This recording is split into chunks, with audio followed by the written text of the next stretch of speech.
আমরা নন্দিনীর কাছে পৌঁছে যাবো। নন্দিনী, ঠিক কোন ইস্যুগুলোকে নিয়ে আপনি এই দক্ষিণ কলকাতা লোকসভা কেন্দ্রের মানুষদের কাছে পৌঁছে যাচ্ছেন? যেহেতু এটা পার্লামেন্ট ইলেকশন, সুতরাং সামগ্রিকভাবে ভারতবর্ষের আজকের যা পরিস্থিতি আমরা প্রথমত সেটাকে তুলে ধরছি।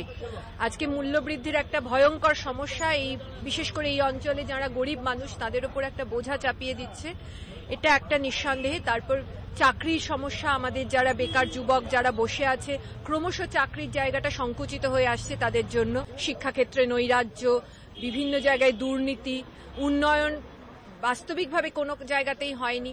এই সমস্যাগুলো আমরা মানুষকে বলছি এবং মানুষ অত্যন্ত সচেতনভাবে আমাদের সঙ্গে কথা বলছেন। তারা মনে করছেন তাদের এই আজকের যে পরিস্থিতি সেটার পরিবর্তন দরকার।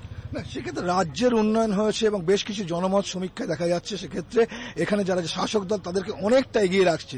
এ প্রসঙ্গে আপনার নিজস্ব অভিমত কি? জনমত সমীক্ষায় উন্নয়ন হয়েছে এবং এগিয়ে রাখছে এটা আমি এখনো পর্যন্ত দেখিনি। হতে পারে কোনো টিভি চ্যানেল, আমার হয়তো চোখ এড়িয়ে গেছে, কিন্তু বাস্তবিকভাবে বলতে গেলে আমি যেটুকুনি ঘুরে দেখেছি এবং মানুষ যেটুকুনি অনুভব করছে, উন্নয়ন বলতে সেইভাবে কিছুই হয়নি। ছোটখাটো নীল সাদা রং করা বা ত্রিফলা বাতি লাগানো এটাকে তো উন্নয়ন বলে না। উন্নয়ন বলতে আমরা যেটাকে বুঝি সেটা হচ্ছে আমাদের যারা গরিব মানুষ তাদের যে থাকা, তাদের যে ন্যূনতম প্রয়োজন সেইটুকুনি মেটানো যাচ্ছে কিনা।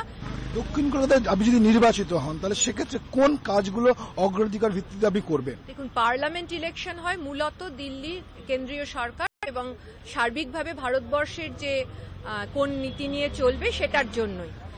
নিঃসন্দেহে সেখানে সাংসদ হিসেবে আমাদের একটা ভূমিকা থাকবে, কিন্তু পাশাপাশি একজন সাংসদ হিসেবে এলাকার যে উন্নয়ন করার জায়গাটা রয়েছে সেখানে বস্তি এবং এখানকার যে এই অঞ্চলের যে গরিব মানুষ তাদের যে প্রয়োজন, তাদের প্রত্যেক দিনের থাকা খাওয়া বাঁচার এই যে প্রয়োজনটা, সেইখানে যতটা সম্ভব করা আমি মনে করি আমরা করতে পারবো।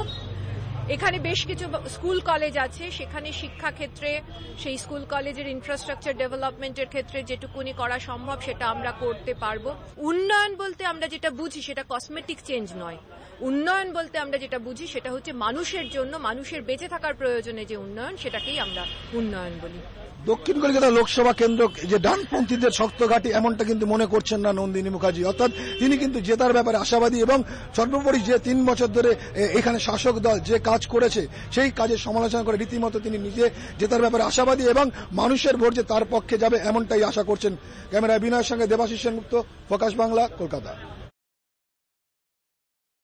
আমরা নন্দিনীর কাছে পৌঁছে যাবো। নন্দিনী, ঠিক কোন ইস্যুগুলোকে নিয়ে আপনি এই দক্ষিণ কলকাতা লোকসভা কেন্দ্রের মানুষদের কাছে পৌঁছে যাচ্ছেন? যেহেতু এটা পার্লামেন্ট ইলেকশন, সুতরাং সামগ্রিকভাবে ভারতবর্ষের আজকের যা পরিস্থিতি আমরা প্রথমত সেটাকে তুলে ধরছি।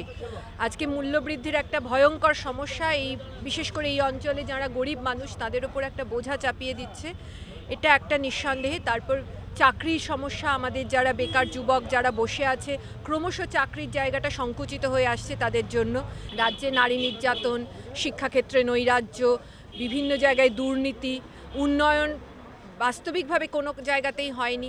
এই সমস্যাগুলো আমরা মানুষকে বলছি এবং মানুষ অত্যন্ত সচেতনভাবে আমাদের সঙ্গে কথা বলছেন। তারা মনে করছেন তাদের এই আজকের যে পরিস্থিতি সেটার পরিবর্তন দরকার।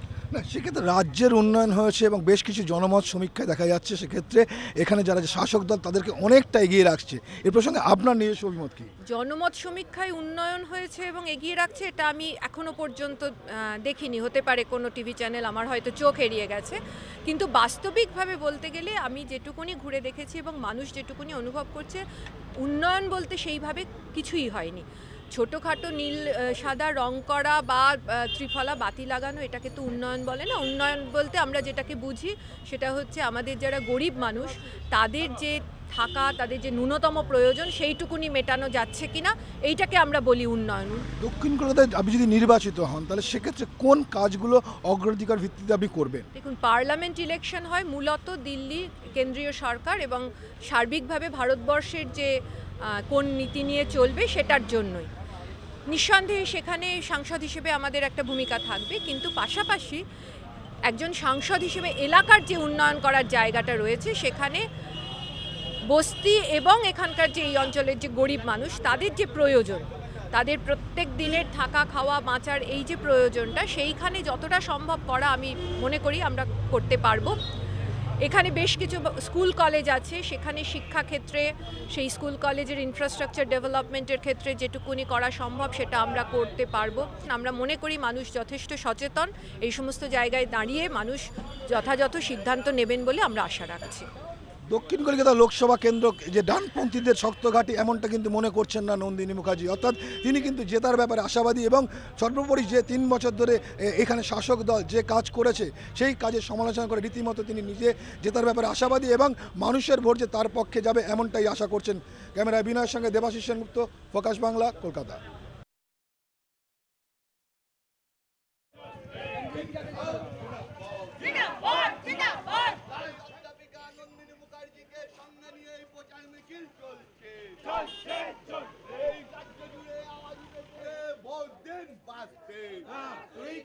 এই দক্ষিণ কলকাতা কেন্দ্রে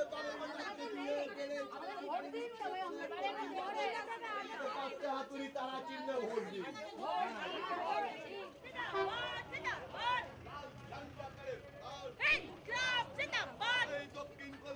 বামপন্থী কমে নন্দিনী মুখার্জি আজ আপনাদের সামনে এসেছেন। মুখার্জিকে কাছে হাতুড়ি ভোট দিন, ভোট দিন। এই অধ্যাপিকা নন্দিনী মুখার্জিকে জয়ী করুন।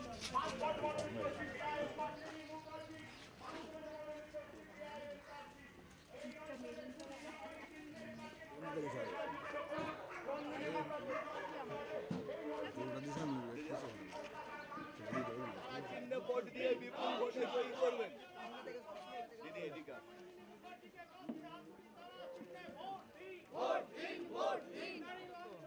বলবেন সবাইকে, তুমিও সবাইকে বলবে যাদের যাদের নাম উঠেছে যে শিক্ষাক্ষেত্রে যে নৈরাজ্য চলছে আমরা সেটা বন্ধ করতে চাই। ঠিক আছে?